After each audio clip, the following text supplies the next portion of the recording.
Hello दोस्तों। स्वागत है आपका हॉन्टिंग हॉन्ट्स टून्स में, जहां हम सुनाते हैं ऐसी डरावनी कहानियां जो सिर्फ दिमाग में नहीं, सीधे दिल में उतर जाती हैं। तो लाइट्स बंद कर लीजिए, हेडफोन लगा लीजिए और खुद को तैयार कर लीजिए, क्योंकि शुरू होने वाली है आज की एक और खौफनाक कहानी। घने जंगल की ठंडी नम हवा में पत्तियों की सरसराहट एक अजीब सी धुन बजा रही थी। अर्जुन, प्रिया, राहुल और समीर, चारों दोस्त उस अपरिचित पगडंडी पर आगे बढ़ रहे थे, जहां सूरज की रोशनी भी मुश्किल से जमीन तक पहुंच पाती थी। पेड़ों की मोटी शाखाओं ने ऊपर एक हरी छत बना दी थी, जिससे नीचे हमेशा गोधुली सा अंधेरा छाया रहता था। उनका लक्ष्य उस प्राचीन मंदिर तक पहुंचना था, जिसके बारे में गांव वालों ने अजीबो-गरीब कहानियां सुनाई थीं। लेकिन आगे जो होने वाला था, वो सिर्फ एक कहानी नहीं, बल्कि एक ऐसा सच था जिसे सुनने के बाद शायद आप भी अकेले जंगल जाने की हिम्मत कभी नहीं करेंगे। यार, ये रास्ता कब खत्म होगा? समीर ने अपने कंधे पर लटके भारी बैग को ठीक करते हुए कहा। उसकी आवाज में हल्की थकान थी। बस थोड़ी देर और, अर्जुन ने सामने की ओर इशारा किया। नक्शे के हिसाब से हम लगभग पहुंच चुके हैं। उसकी आवाज में एक आत्मविश्वास था जो दूसरों को भरोसा दिला रहा था। हालांकि उसके माथे पर पसीने की बूंदें थीं। प्रिया ने अपनी पानी की बोतल निकाली, एक घूंट भरा। मुझे लगता है हम बहुत अंदर आ गए हैं। गांव से इतनी दूर पहले कभी नहीं आए। उसकी आंखों में हल्की चिंता थी, जो चारों ओर फैले सन्नाटे को देखकर और बढ़ गई थी। राहुल ने अपने फोन पर नेटवर्क चेक किया। सिग्नल तो यहां भी नहीं है। कमाल है। उसने फोन वापस अपनी जेब में रखा। उसकी भौहें चढ़ी हुई थी। अगर हम भटक गए तो? भटकेंगे नहीं। अर्जुन ने पलट कर देखा। मैंने निशान देखे थे। किसी ने यह रास्ता पहले भी तय किया है। वे आगे बढ़ते रहे। पत्तों के नीचे दबी सूखी टहनियां उनके हर कदम पर चरचरा उठती थीं। अचानक प्रिया रुक गई। उसने जमीन पर कुछ देखा। यह क्या है? उसकी आवाज धीमी थी, जैसे वो फुसफुसा रही हो। तीनों उसके पास आए। जमीन पर मिट्टी में एक गहरा निशान था। किसी जूते का नहीं, बल्कि किसी भारी नुकीली चीज का, जो खींची गई हो। लगता है किसी जानवर का होगा, समीर ने बेफिक्री से कहा। लेकिन उसकी नजरें भी उस निशान पर टिकी थीं। अगर आपको भी लग रहा है कि यह सिर्फ किसी जानवर का निशान है, तो जरा रुकिए, क्योंकि जो सच सामने आने वाला है वो आपकी सोच से भी ज्यादा डरावना है। प्रिया ने सिर उठाया। उसकी आंखें चारों ओर घूम रही थीं। यह किसी बड़े पंजे जैसा लगता है। अर्जुन ने झुककर निशान को ध्यान से देखा। नहीं, यह कोई पंजा नहीं है। ये किसी भारी चीज को घसीटने का निशान है। उसकी आवाज में अब पहले जैसा आत्मविश्वास नहीं था। राहुल ने अपनी टॉर्च निकाली। हालांकि दिन का उजाला था, लेकिन पेड़ों की सघनता के कारण रोशनी कम थी। उसने निशान के आगे पीछे देखा। यह निशान एक सीधी रेखा में नहीं है। लगता है जो भी इसे खींच रहा था वो लड़खड़ा रहा था। वे कुछ देर वहां रुके। हवा में एक अनकहा डर तैर रहा था। अचानक दूर से एक अजीब सी आवाज आई।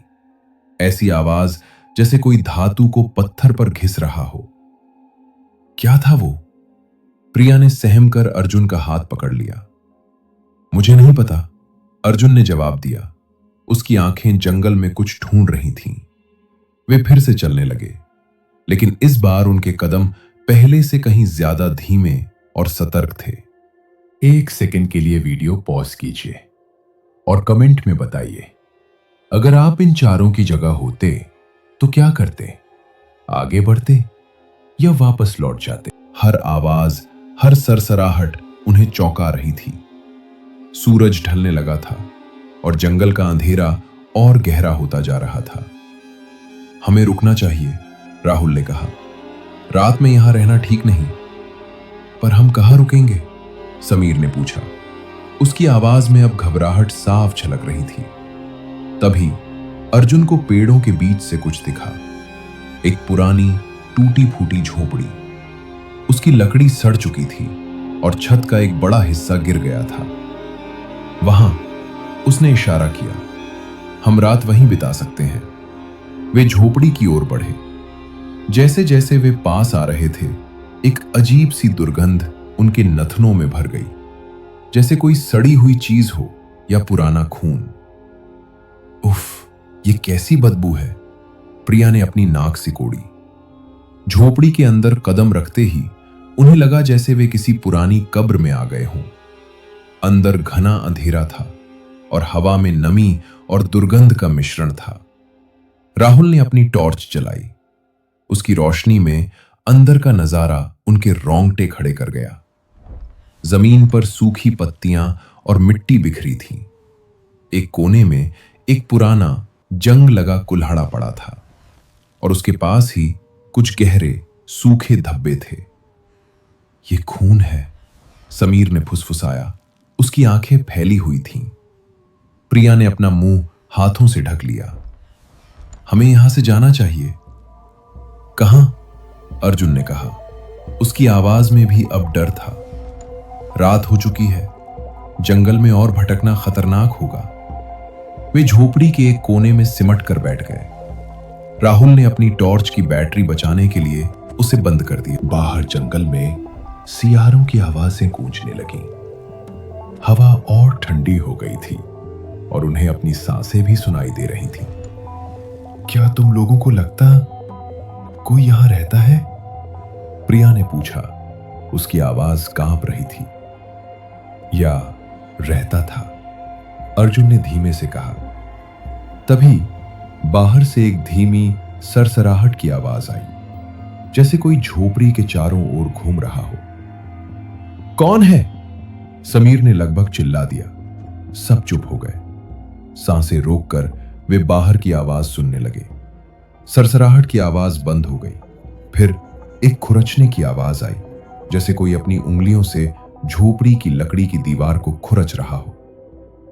यह क्या है? राहुल ने अपनी टॉर्च फिर से जलाई।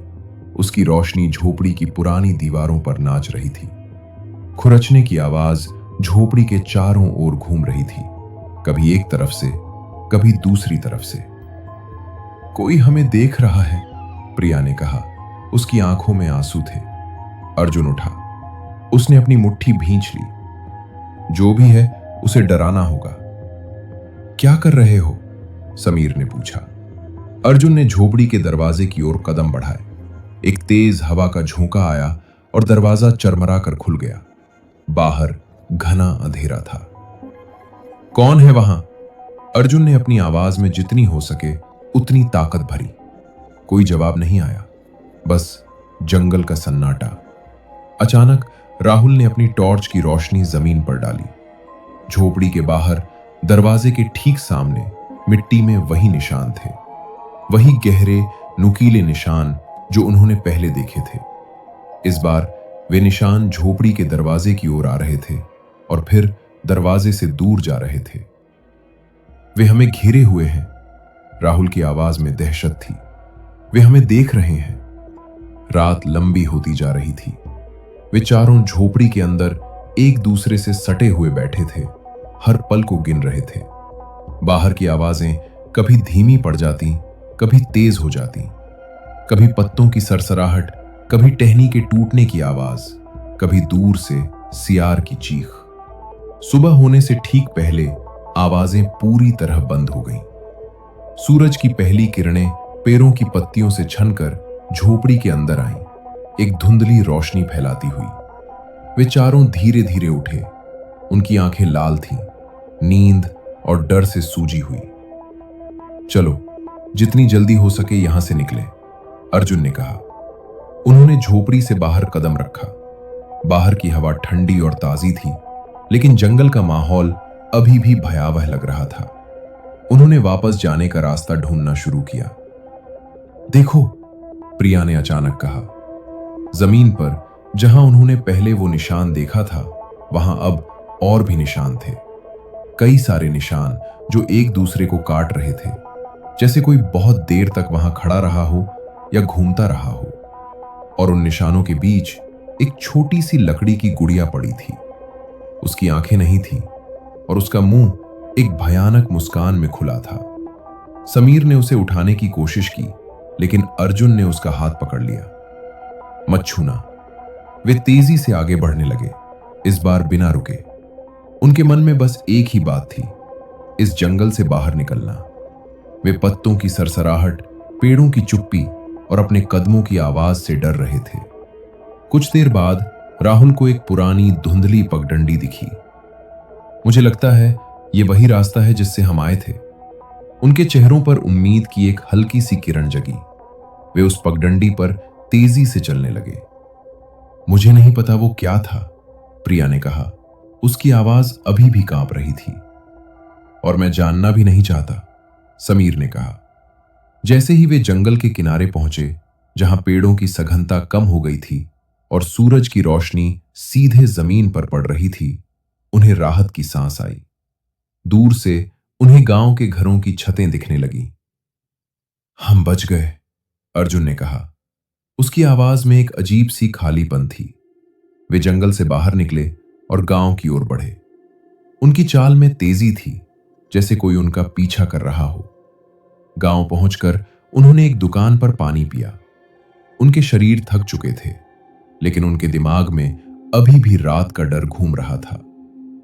हमें किसी को बताना चाहिए, प्रिया ने कहा। क्या बताएंगे? अर्जुन ने पूछा। कि हमें कुछ अजीब से निशान दिखे और रात भर किसी ने हमारी झोपड़ी के बाहर खुरचा। कोई विश्वास नहीं करेगा, राहुल ने कहा। वे सोचेंगे कि हम डर गए थे। वे चुपचाप बैठे थे, अपने अनुभवों को अंदर ही अंदर समेटे हुए। तभी दुकान का मालिक उनके पास आया, एक बूढ़ा आदमी जिसकी आंखों में झुर्रियां थीं। तुम लोग जंगल में गए थे? उसने पूछा। उसकी आवाज धीमी थी। अर्जुन ने सिर हिलाया। हां, हम मंदिर देखने गए थे। बूढ़े आदमी ने उनकी तरफ देखा। उसकी आंखों में एक अजीब सी चमक थी। क्या तुम्हें कोई मिला? वे चारों एक दूसरे को देखने लगे। क्या मतलब? समीर ने पूछा। बूढ़े आदमी ने एक गहरी सांस ली। उस जंगल में कुछ रहता है, कुछ बहुत पुराना। वो लोगों को पसंद नहीं करता। हमने कुछ निशान देखे, प्रिया ने हिम्मत करके कहा। और रात में कुछ आवाजें भी आईं। बूढ़े आदमी ने सिर हिलाया। वो तुम्हें देख रहा था। वो तुम्हें पहचान गया है। कौन देख रहा था? राहुल ने पूछा। उसकी आवाज में फिर से डर लौट आया था। बूढ़े आदमी ने अपनी नजरें जंगल की ओर घुमाई। वो शिकारी। शिकारी? अर्जुन ने दोहराया। हां, वो शिकार करता है और एक बार जब वो किसी को चुन लेता है तो वो उसका पीछा नहीं छोड़ता। बूढ़े आदमी ने उनकी आंखों में देखा। तुम लोगों को उस जंगल में वापस नहीं जाना चाहिए, कभी नहीं। वे चारों चुप हो गए। बूढ़े आदमी की बात सुनकर उनके रोंगटे खड़े हो गए थे। उन्हें लगा जैसे जंगल का अंधेरा अभी भी उनका पीछा कर रहा था। और वो गुड़िया? प्रिया ने धीमे से पूछा। लकड़ी की गुड़िया, बिना आंखों वाली?